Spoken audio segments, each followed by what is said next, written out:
Hey guys, welcome back. Thanks for joining me for another video. Just getting set up here. Today we are talking about 5 reasons why someone is emotionally abusive. We're going to talk about these reasons because when we typically talk about emotional abuse, we sometimes link it to narcissism, maybe someone who is like a psychopath or a sociopath. We talk a lot about mental disorders, mental health disorders, and this isn't about a disorder. This is about like the everyday person that when they feel something uncomfortable or they don't want to feel something uncomfortable, they tend to use these types of tactics on you or other people to make them feel good, possibly control situations, etc., etc. So let's get into reasons why someone is emotionally abusive. So the first reason why someone is emotionally abusive is, quite frankly, they just aren't even aware of what it is that they're doing. This means that they don't realize what they're actually feeling inside that's causing them to behave in the way that they do. They have been programmed to deflect and to disassociate from themselves. And so when they feel something uncomfortable, these things that they do are really just defense mechanisms to help kind of like soothe any amount of uncomfortableness that they're feeling or pain that they're experiencing. And you're basically just the person that's getting all the backlash. Now, self-awareness is something that we're taught. And if you're not taught self-awareness, then you won't be aware as to why you're doing what you're doing. So you can't ever really fix a problem if you don't even realize that there's a problem to be fixed. Now, self-awareness is something that is taught to us through either mirroring.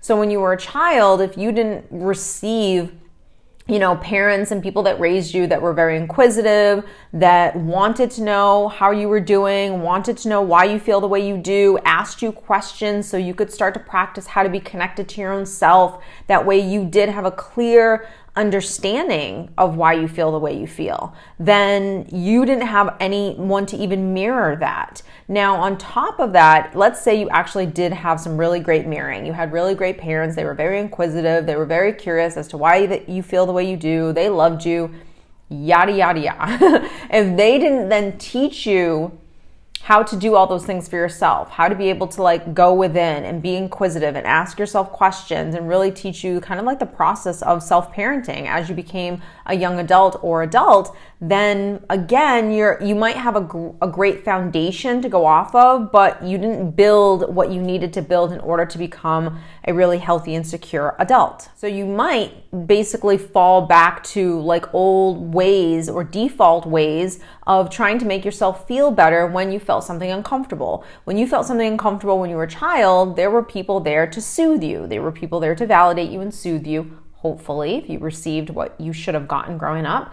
But if they weren't there, then what you learned was to go outside in order to soothe what's going on inside, because you didn't learn the tools and you didn't have the skills to be able to kind of like go within and manage your own feelings. That's pretty much majority of the reasons why we have the problems that we have in the world is because we go outside rather than going inside. Now, when we go outside, obviously we're making other people responsible for how we feel. And if they're not doing what we need them to do, if life's not going the way we needed it to go, then we're not going to be happy and we're going to become very reactive. We're also going to feel like it's other people's responsibility to change and conform and to give us what we need. When you are not really connected to yourself and when you're really not practicing these things, you just become more and more detached from your own self. And when that happens, there is no self-awareness. You can't practice self-awareness unless you're ready to kind of like be very, very in tune with you. When there's no self-awareness really there or being practiced, you're not going to be fully present to things like joy and gratitude. You could have everything that you actually need, but you won't be able to see it because you're falling asleep to old ways of looking at situation, old programming, how you were raised and things like that. Negative self-talk, etc. You're also not going to be aware of the pain, the worry, the insecure, the suffering. And so if you're not aware of it, you'll be aware of it logically, like you know that you're worrying or you know that you're stressed. But a lot of the times we are feeling things that we're not tending to, and we're just deflecting and disassociating from those things and trying to fill voids by filling up our schedules or, lashing out at someone else when it's really not that person. It's just what's going on within. Now, the second reason why someone is emotionally abusive is because they can't really handle their own feelings. So let's go back to step one. If I'm unaware, then I am not even aware of what my feelings are. And if I'm not even aware of what my feelings are, I sure as heck am not going to be able to tend to them. You being able to tend to your own feelings is, again, something that was supposed to be mirrored to you, but it was also something that was supposed to be taught to you. So you were supposed to learn how to handle uncomfortable feelings. One of the first things that you learn as a child are boundaries. You learn that you can't just walk up to anyone and grab a toy away from little Susie because Susie has the toy and you want it.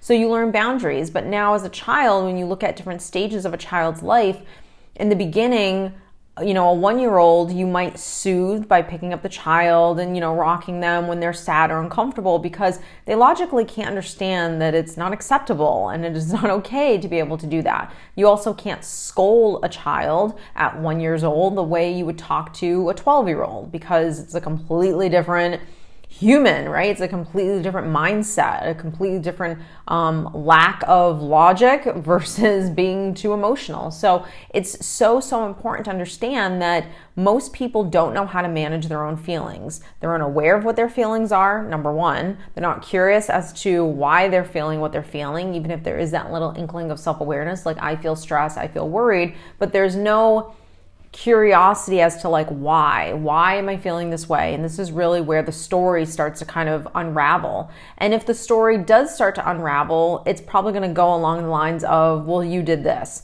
or this didn't work out, or she needed to do this or give this to me and she didn't, and that's why I feel the way I feel. When you're dealing with the everyday person, most people don't have self-awareness. Most people don't know why they're feeling or what they're feeling. They're so detached from themselves. And they definitely, if they actually knew how they were feeling and started to tend to those feelings, most people don't really have the tools in order to be able to do that. And one of the biggest things is validation. When we're learning boundaries, like I said earlier, validation is a huge piece. And emotional health, when we talk about emotional health, it is so important that we understand emotional health. We tend to understand mental health. And when I say mental health, I don't mean that big umbrella that we're always talking about. Mental health. I'm talking about a logical, mental, I don't want to say tough love, but more of that realm of thinking and self-love that you give yourself that is actually really beneficial and needed. But before you can do that, there is an emotional piece that has to have happen. And the emotional piece is the ability to validate yourself and the ability to self-soothe. And those are two things that most people don't know how to do. And when you don't know how to do that, that means you're not going to be able to tend to your feelings and manage your feelings in the healthiest way. So if you don't have self-awareness, then you're not going to be able to tend to any feelings that come up.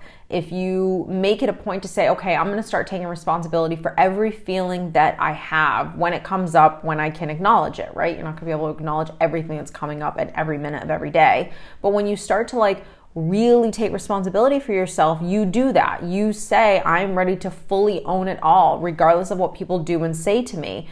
That right there is essentially self-parenting. And I talk about it all the time because it is a fundamental process that you absolutely have to learn in order for you to be healthy. I'll actually link the course down below. But it's your ability to take care of yourself on both the emotional level and the mental level. An emotionally abusive person, even if it's not the worst person in the world, just someone that when they get upset, they do this. When they get angry, they do this. When they get defensive, they do this. When something uncomfortable comes up, they do this. These are the things that they do. And the reason why they do them is because of all of these reasons. Because of reason one, like I said, reason two, and not knowing how to manage their own feelings. That's probably one of the biggest ones. When we talk about emotional abuse and when we talk about things like narcissism and things like that, a lot of emotional abuse are, number four, are patterns. They're programs. They're things that we're taught growing up that we logically understand are not good and we shouldn't be doing them.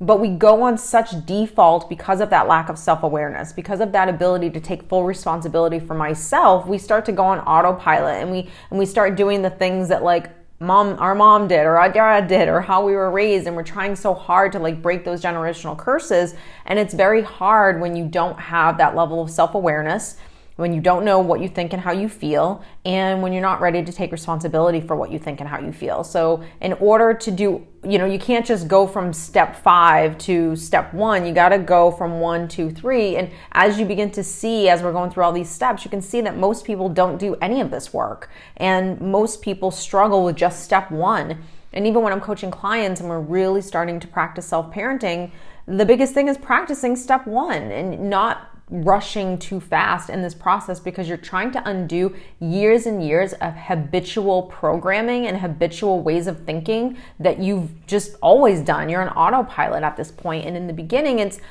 a little exhausting to be that self-aware of yourself. But the more you do it, it gets easier and easier. And then it just becomes a part of who you are. And quite frankly, you're never the same ever again, in a good way. So when we think about not just narcissism and mental health disorders and things like that, we're talking about the average person that if they took the time to just kind of like slow down and do these things, they could really start overcoming a lot of the abusive tactics that they tend to use on either you or other people. But you have to have the person willing. You have to be a person that's open. You have to be a person that's ready for this, because not everyone is energetically, emotionally, mentally, whatever, in that space to say, I'm ready to actually take responsibility for this, because I don't want to be passive aggressive. I'm ready to say, okay, why am I being passive aggressive, and start slowing down and doing something different. Now, the last thing, and this is probably the most obvious, it's what we hear all the time, someone who's emotionally abusive, why are they this way? Power and control. Now, when we talked about not knowing how to manage our own feelings, when feelings come up that are uncomfortable, which are usually a feeling of being out of control, we tend to want to seek that control back, because what we don't realize is that the only control that we have is within ourselves, and we can actually feel really great and have a great life if we understand that I can't control this, I can only control this. And when I just manage this, everything else, it's kind of irrelevant actually what ends up happening, because I feel good here. So it always starts here first. But someone who is really emotionally abusive, and even if you're not real emotional abuser, I tell people, most people, when they're feeling uncomfortable, they don't know why they're feeling the way they're feeling, or when they feel certain ways, they tend to do one or two things. Most people, even someone who is severely narcissistic or whatever, they always kind of live in like an area, in a space. Do I guilt you? Do I shame you? Do I manipulate you? Do I like to gaslight you?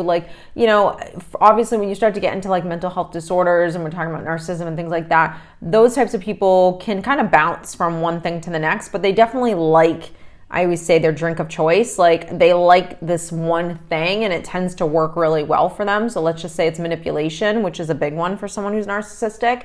But when manipulation doesn't really work because you're starting to catch on, or manipulation and you're just a healthy person and it just doesn't work on you, will guilt work? And they'll start to kind of like switch up their tactic. I think for someone who doesn't have a personality disorder or any kind of disorder in that way, and you're just talking about the average person, usually it's kind of like one or two things that they do, and they just stick to it. And if it works, it works. If it doesn't, it doesn't. I'm just going to make you at fault and move on, right? So understanding that emotional abuse comes from a lack of power, a lack of control, and someone who uses these tactics on you, if they work, which means that they're starting to break you down, meaning you're starting to question yourself. You feel like you're going crazy, like your self-esteem is getting lowered.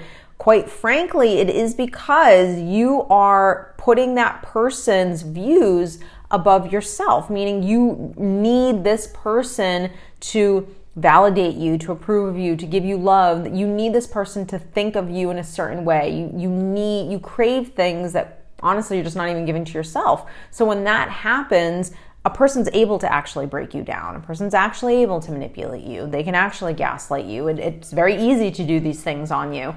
And what we're trying to do is give you guys so much education that you understand when these things are happening. Because I know for me, I didn't understand emotional abuse. I didn't know when it was happening. I didn't understand my own triggers, which is a huge part of emotional abuse, is understanding your triggers. Because if you understand when you get triggered, then you can stop and start parenting yourself.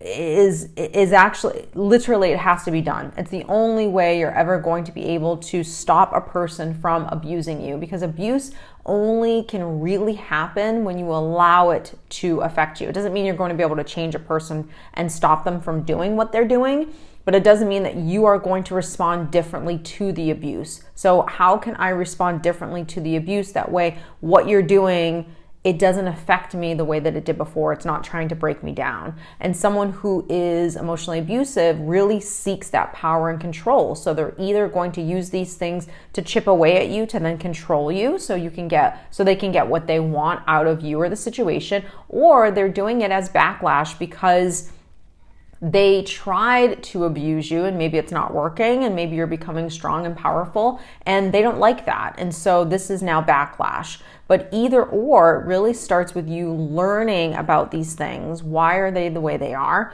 What is emotional abuse? And how can I become healthy? That way I can kind of like create a bubble around myself. And when these things happen, they can bounce off of me quicker and I can respond differently than how I ever did before. So important. And it's so funny too, because I was cleaning something in my office the other day and I came upon my ebook, and I haven't seen this in like a while. It was like the first one I did. I was so proud of it. But I will actually link this down below. This is a great thing. It's a great tool. It's called Take Your Power Back. I wrote it a few years ago. It's a guide to overcoming emotional abuse, and it's just like a great book. It's got like great insight. I actually don't have any more physical copies of this, so you can actually just download it, or I have the audio, which I did myself for you guys. But it's a great little guide to really surviving emotional abuse, and it goes over all of the emotional abusive tactics. It goes over your emotional triggers, which again is huge for you to understand what's triggering you.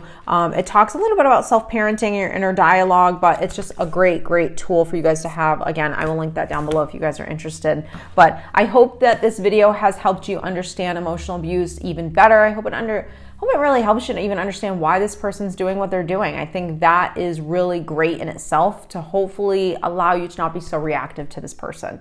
So I hope you guys have enjoyed this video, and I will see you in the next one.